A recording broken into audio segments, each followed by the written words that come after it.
Ako nga pala si Jello, 39 years old. Nais ko lang i-share sa inyo ang kwento ng mga kasalanang nagawa ko sa asawa ko. Mga pagkakamaling hanggang ngayon ay pinagsisisihan ko. 7 taon na kaming kasal ng asawa kong si Lovely. Mabait siya, simpleng babae, at masasabi kong mabuting ina sa mga anak namin. 34 na taong gulang siya ngayon at pareho kaming nakapagtapos ng kolehiyo. Kung tutuusin, maayos ang naging takbo ng buhay namin bilang mag-asawa. Business-minded ang misis ko at aaminin ko, kung hindi dahil sa kanya hindi namin mararating ang kung anong meron kami ngayon. Sa unang taon ng kasal namin, nagtayo kami ng maliit na laundry shop. Hindi madali sa umpisa, pero dahil sa sipag at diskarte niya, gumanda ang kita, lumawak ang negosyo, hanggang sa nadagdagan pa to ng branch. At unti-unti kaming nakaahon mula sa utang namin, lalo na sa pamilya niya, na tumulong sa amin nung nagsisimula pa lamang kami. Maayos naman ang lahat, hanggang sa nagkaanak kami. Ngayon sa kasalukuyan, 3 na ang anak namin. Ang bunso namin ay 6 na buwang gulang pa lamang. Dahil doon, napagdesisyonan namin na ako muna ang mag-asikaso ng negosyo. Si Lovely kasi ay naging abala sa bahay, sa pag-aalaga sa mga bata, sa pagpupuyat, sa pag-aasikaso ng mga araw-araw na pangangailangan nila. Hindi ko naman siya sinisisi. Alam kong mahirap ang ginagawa niya. Pero habang tumatagal, ramdam kong unti-unti kaming nagkakalayo. Hindi na kami nagkakausap tulad ng dati. Hindi na rin kami nagiging malapit bilang mag-asawa. May kaya ang parents ng asawa ko. Ako naman, ang nanay ko na lang ang meron ako. Bata pa lamang kasi ako nung iwan na kami ng tatay ko at sumama sa ibang babae. Sumakabilang bakod noon. Sa totoo lang galit na galit ako sa kanya. Sinabi ko pa nga sa sarili ko na hinding-hindi ako matutulad sa kanya. Hinding-hindi ko yun gagawin sa magiging pamilya at anak ko. Pero hindi ko akalain. Nadarating rin palang panahon, nakakainin ko ang mga sinabi kong yun. Nagagawin ko rin ang ginawa ng tatay ko. Naganap ako ng kalinga sa ibang babae. At yun ang pinakamalaking pagkakamaling nagawa ko. Pumatol ako sa babaeng kapitbahay namin. Pero hindi lang babae. Isang babaeng mababa ang lipad kung tawagin ng iba. Hanggang ngayon hindi ko pa rin lubos maintindihan kung bakit ako nahumaling sa kanya. Siguro nga dahil bata siya, dalaga, fresh. Kahit may mga bulong-bulungan na marami ng lalaking nakagalaw na sa kanya. O siguro, dahil sa kanya ko naranasan ang mga bagay na matagal ko nang hindi nararanasan sa sarili kong asawa. Ayokong idahilan to pero sasabihin ko ang totoo. Nagbago kasi ang misis ko. Tumaba siya. Napabayaan ang sarili niya. Sa isip ko noon, parang nawala na ang dating Lovely na minahal ko. At doon pumasok si Maricar. 20 anyos pa lamang siya. Maputi, maganda, sobrang sexy. Panalo ang muka, idagdag pa ang katawan. Hindi ko siya literal nakakilala. Ilang bahay din ang layo ng inuupahan niyang bahay sa amin. Madalas ko lamang siyang nakikita sa may tindahan, sa daan. Pero ni minsan hindi kami nag-usap. Talamak kasi ang chismis tungkol sa kanya. Marami raw bulong-bulungan. Madaling lapitan. Bayaran kasi. Nung una wala naman akong pakialam.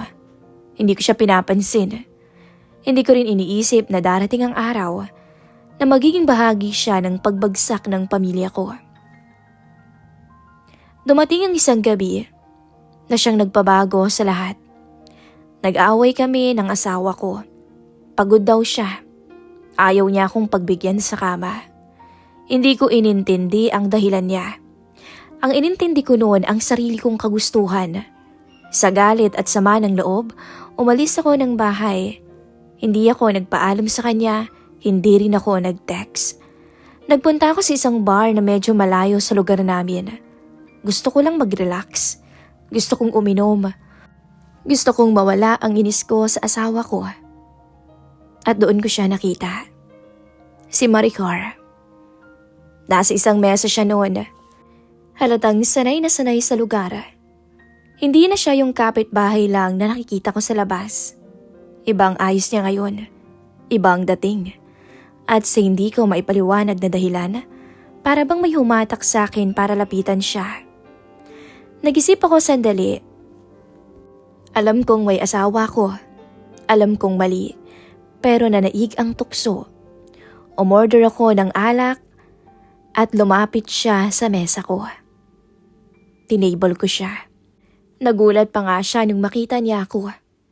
Hanggang sa nag-usap kami, simpleng kwentuhan sa umpisa, tawa, inom, hanggang sa naramdaman kong nahuhumaling na ako sa kagandahan niya, sa boses niya, sa tingin niya, at sa paraan ng pakikinig niya sa akin. At nung tanungin ko siya kung gusto niyang lumabas, hindi siya tumanggi. Doon nagsimula ang problema. Doon nagsimula ang kasalanan ko. At hindi ko alam noon na sa isang gabi lang, sisirain ko na ang 7 taon na binuo namin ng asawa ko. Hindi na kami nagtagal sa bar. Isang tinginan lang, isang tango, at alam namin kung saan nahantong ang gabi. Inakay ko si Maricar palabas. Sumakay kami sa kotse at dinala ko siya sa isang hotel na hindi ko pa napupuntahan noon. Kabado pa ako. Unang beses kong gagawin to. Unang beses kong magtataksil sa misis ko. Sa loob ng silid, naghalo-halo ang nararamdaman ko. Excited ako, na kinakabahan, natatakot ako na nananabik. Alam kong mali pero hindi ako umatras. Ano, tutunganga ka na lang ba? Napangiti ako. At doon hinalikan ko siya na ginantihan naman niya. At nung makita ko lahat sa kanya, naikumpara ko siya sa asawa ko. Napakalayo. Ang sexy ni Maricar. Makinis at talagang bata. Habang asawa ko ay tila pinabayaan na ang sarili. Hindi ko na rin idedetalye pa. Ang masasabi ko lang na humaling talaga ako sa kanya. Hindi dahil mahal ko siya, kundi dahil sa pakiramdam na naibigay niya ang matagal ko nang hinahanap. Ang pakiramdam na hindi na ibibigay sa akin ng asawa ko. Pagkatapos noon, nakahiga lang ako. Siya naman, kalmado, para bang sanay na o talagang sanay na. Doon ko naisip na wala talaga siyang pakialam kung sino siguro talagang lalaki ang makakasama niya. Dahil sanay na siya. Umuwi ako ng umaga na. Pagbukas ko ng pinto, agad bumungad sa akin ang realidad na tinakasan ko. Abala ang asawa ko sa kusina. Nagluluto habang bitbit ang bunso ko. Habang umiinom ng gatas ang 2 naming anak na papasok naman ng elementarya. Pagod na pagod ang mukha niya pero tuloy pa rin ang kilos. Walang reklamo at walang tanong sa akin kung saan ba ako nanggaling. Napatigil ako saglit. Tiningnan ko siya. Ang katawan niyang nagbago dahil sa panganganak. Ang braso niyang malalaki na. Ang buhok niyang basta na lamang nakatali. Malayong malayo sa babaeng kasama ko kagabi. Umaga na. Sabi niya na parang walang nangyari. Umupo ako sa mesa at kumain na ng agahan. Tahimik kami. May mga tanong sa isip ko pero wala akong lakas ng loob na sagutin ang sarili ko. Pagkatapos kumain, nagpaalam na akong aalis. Sabi ko pupunta ako sa bayan para tingnan ang shop. Tumango lang siya at hindi na nagtanong pa. Lumipas ang ilang araw. Akala ko tapos na. Akala ko isang beses lang yun. Pero hindi. May kulang na naman. May hinahanap na naman ang katawan ko. Kaya bumalik ako sa bar. Hinanap ko si Maricar. At nandun nga siya. Parang ang inaasahan na niya ako eh. Nandito ka na naman ah. Sabi niya na may ngiti. Doon kami nagkausap. Sinabi niyang nakikita nga raw niya ako sa lugar namin. Di ba may asawa ka? Tanong niya. Wala eh. Ganun talaga pag hindi ka napagbibigyan. Kaya ka naghahanap sa iba? Tanong niya. Baka magsisi ka kapag nalaman niya. Dagdag niya na para bang biro. Bakit naman ako magsisisi? Kasalanan ko bang maghanap ako ng iba? Sagot ko naman. Natawa lamang siya. Marami na akong narinig na ganyan sa mga lalaki na kasama ko. Pero alam mo, lahat sila nasira ang pamilya. Anyways, sabi niya, tinapik ang mesa. Alak. You want? Oo naman, sagot ko. Nag-start ng inuman. Pero mas masaya ngayon. Mas walang kaba. Mas wala ng konsensya. Nang lumabas kami, mas handa na ako. At mas malaki pa ang binigay kong pera sa kanya. Kitang-kita ko ang tuwa sa mukha niya. Kung ganyan ka ba naman, mukhang magkakasundo tayo ah. Malayong malayo sa mga lalaking nakakasama ko. Napakakuripot. Sabi pa niya. Basta ba huwag ka nang maghanap ng iba. Dagdag ko. Ako na lang ang idapat na i-table mo. Sure. Sagot niya. Basta ganyan palagi ah. Doon na nagsimula ang tuluyan kong pagkalubog. Gabi-gabi nandun na ako. Unti-unti, nauubos ang sarili kong ipon. Hindi ko namamalayan na binibigay ko na lahat ng luho ni Maricar. Alak, hotel, pera, bag, pati nga alahas. Habang sa bahay, unti-unti na rin akong nawawala. Pag-uwi ko, laging may away. Laging may tanong ang asawa ko. Laging nagbubunga nga. Laging may sama ng loob. Pagod na ako. Sabi niya isang gabi, galit na galit si Mrs. at nanginginig. Maghapon akong nandito sa bahay. Nag-aalaga, naglilinis, nagluluto. Para akong walang asawa. Na-OA-yan talaga ako sa kadramahan niya nun. Sumagot ako. May negosyo tayo. Baka hindi mo naiintindihan. Negosyo ba talaga? Lagi kang wala. Negosyo ba talagang inaasikaso mo?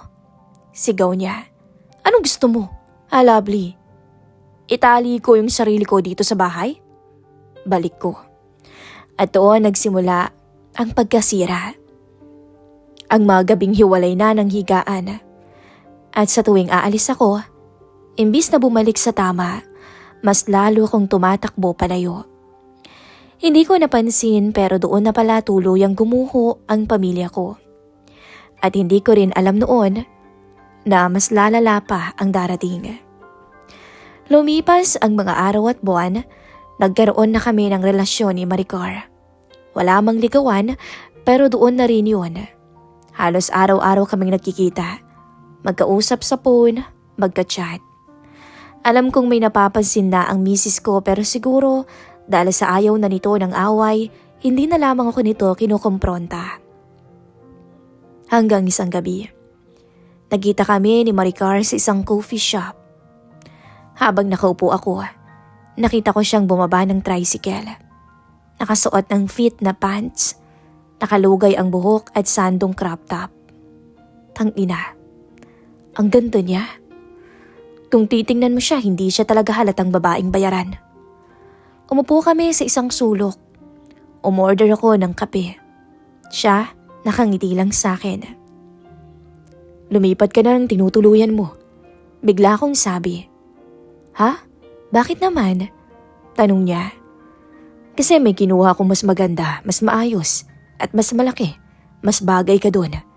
Sagot ko sabay ngiti. Akong magbabayad. Akong bahala. Alam kong mali pero sa loob ko, parang may tuwang gumapang. Pakiramdam ko, akin na siya. May babae akong inaalagaan. May mundo kong hiwalay sa bahay. O sige, ikaw bahala ha? Sagot niya. Kita ko ang saya sa mukha niya na para bang nanalo sa loto. At alam kong ako ang dahilan ng kasiyahan yun. At proud na proud ako doon. Sinabi ko rin sa kanya ang matagal ko nang iniisip. Nasusuportahan ko na lamang siya sa lahat. na hindi na niya kailangang magtrabaho sa bar, na doon na lamang siya sa bahay at ako na lamang ang bahala sa gastusin. Ako na lang ang asikasuhin niya. Talaga ba? Tanong niya. Talaga, sagot ko.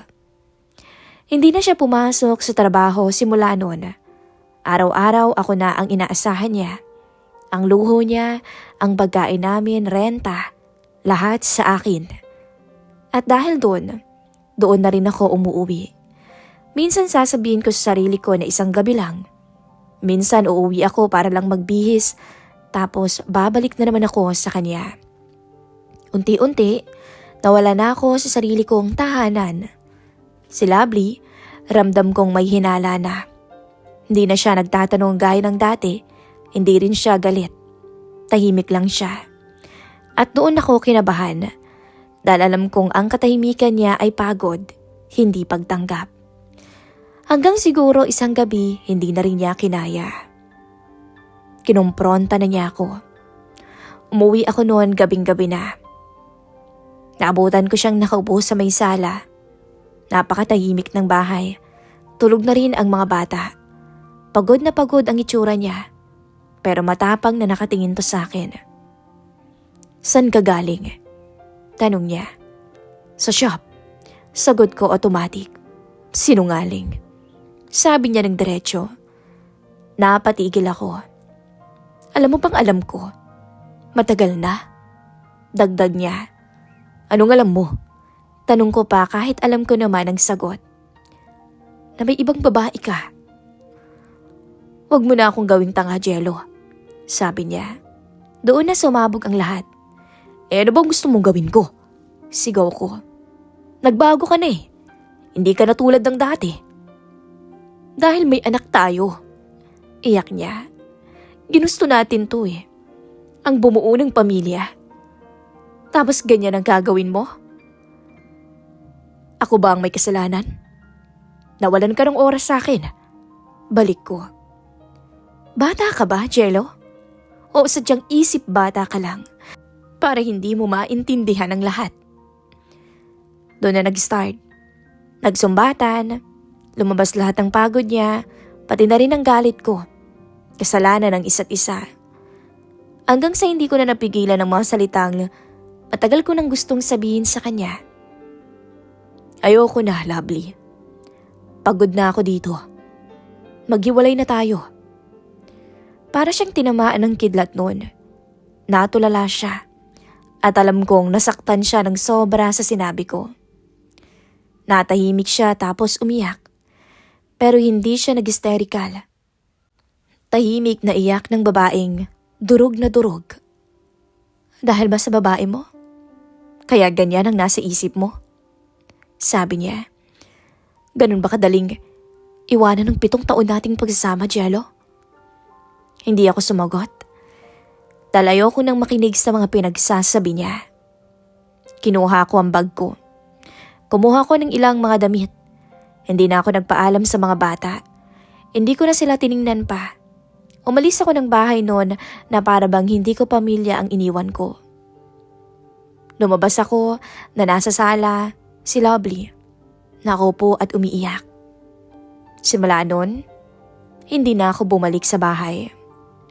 Hindi ko na alam kung anong nangyari sa kanila pagkatapos noon. Hindi ko alam kung anong sinasabi niya sa mga anak ko kapag hinahanap nila ako. Wala akong alam. Doon ako tumira kay Maricar. Doon na kami nagsama. Para akong binata ulit na walang responsibilidad sa buhay. Wala nang iyak ng bata. Walang pagod na asawa na puro reklamo. Pero may kapalit pala lahat ng yun. May karma palang naghihintay. Ako pa rin ang humawak ng negosyo. Sa akin pa rin ang lahat ng kita. Ako pa rin ang kumakausap ng mga tauhan. Ako pa rin ang nagdedesisyon. Ewan ko, hindi naman ako kinumpronta ng asawa ko o ng dati kong asawa sa negosyo namin. Binibigyan ko na lamang ng pera si Lovely. Pinapadala ko sa GCash niya buwan-buwan.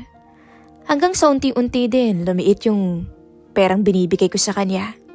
Dahil nga sa nagagamit namin at sa pinambibili ko ng luho ni Maricar. Mga bakasyon namin, mga trip namin kung saan-saan. Hanggang sa lumipas ang halos 1 taon. Doon ko unti-unting naramdaman ang bigat, ang pagod, ang guilt na bumabalik sa gabi kapag tahimik na ang lahat. Doon bigla kong naisip ang pamilya ko, ang asawa ko, ang mga anak ko. Kumusta kaya sila? Hindi ko alam kung kailan ko babayaran ang mga ginawa ko. Pero ang alam ko, nagsisimula na. At mahirap. Lumipas nga ang 1 taon. 1 taon na parang sumpa. 1 taon na unti-untong gumuguho ang lahat ng pinili ko. Akala ko noon panalo na ako. Akala ko noon nakuha ko ang gusto ko. Ang kalayaan, ang saya, ang bagong simula. Pero ang totoo, doon pa lang pala nagsisimula ang pagbagsak ko. Unti-unti, naubos ang pera ko. Lahat ng ipon na dati kong pinagmamalaki, naglaho. Sa una, hindi ko pa pinapansin. Sabi ko sa sarili ko, kikita naman ulit ang shop. Babawi rin ako. Pero mali ako.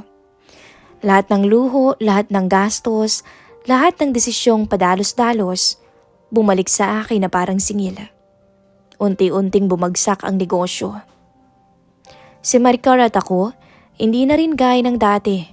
Araw-araw na rin kaming nag-aaway. Maliit na bagay, pinapalaki. Pagod na raw siya. Pagod din naman ako. Nagkaanak kami, isang batang hindi ko akalaing magiging patunay ng lahat ng maling desisyon ko. Mahal ko ang bata, oo.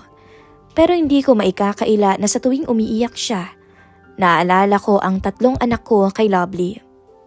Naalala ko ang mga gabing wala ako, ang mga araw na hindi ko pinili ang maging ama sa kanila. Sa totoo lang nung time na yon, Miss Kay, gusto ko nang bumalik. Gusto kong itamang pagkakamali ko.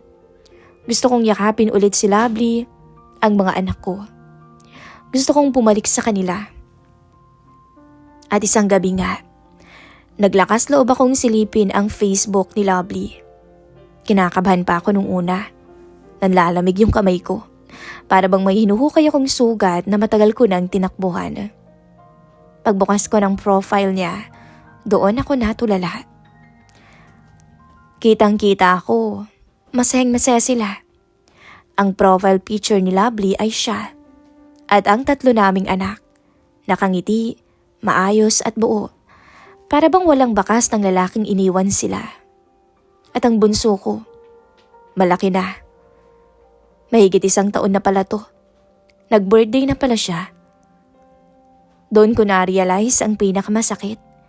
Ni minsan pala, hindi ko man lang sila napuntahan. Ni minsan pala sa kaarawan nila, hindi ko man lang sila naalala. Parang may kumurot sa dibdib ko na hindi ko mailabas.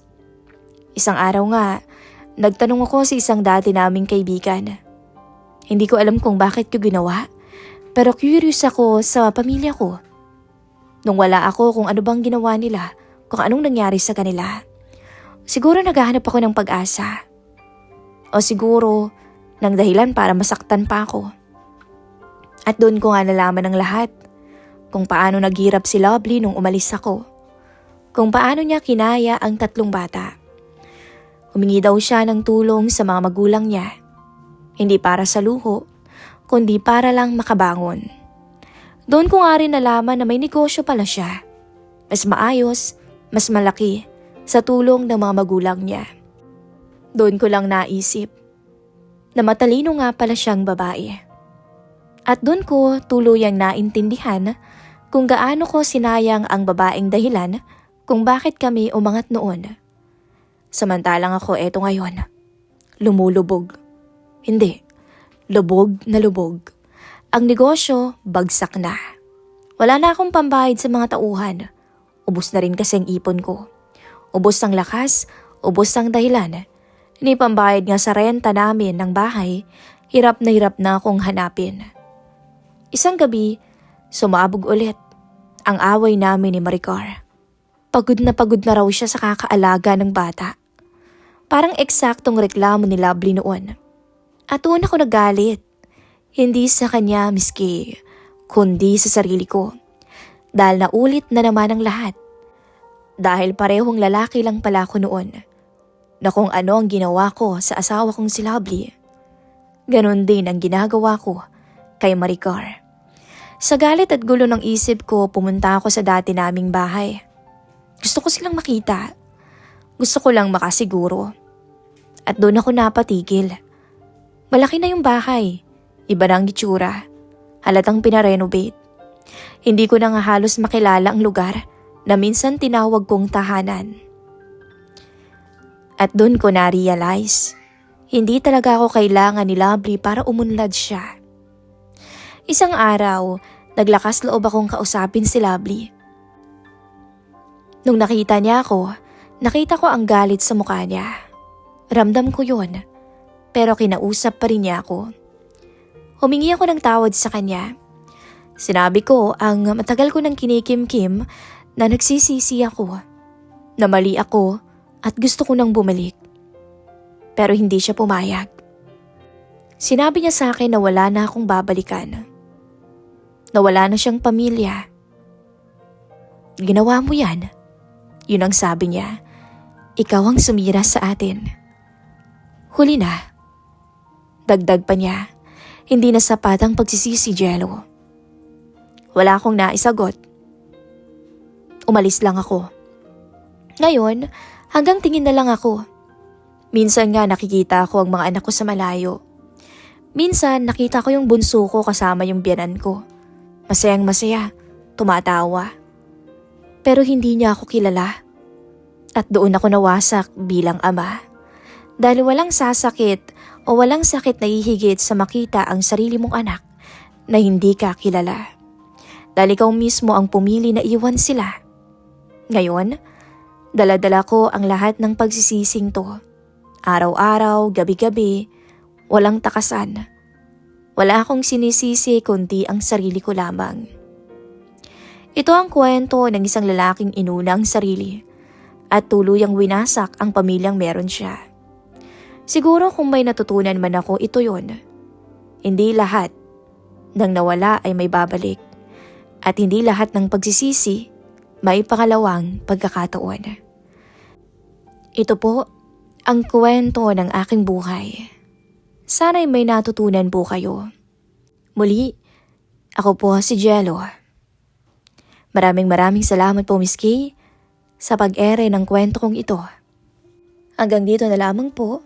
More blessing and God bless.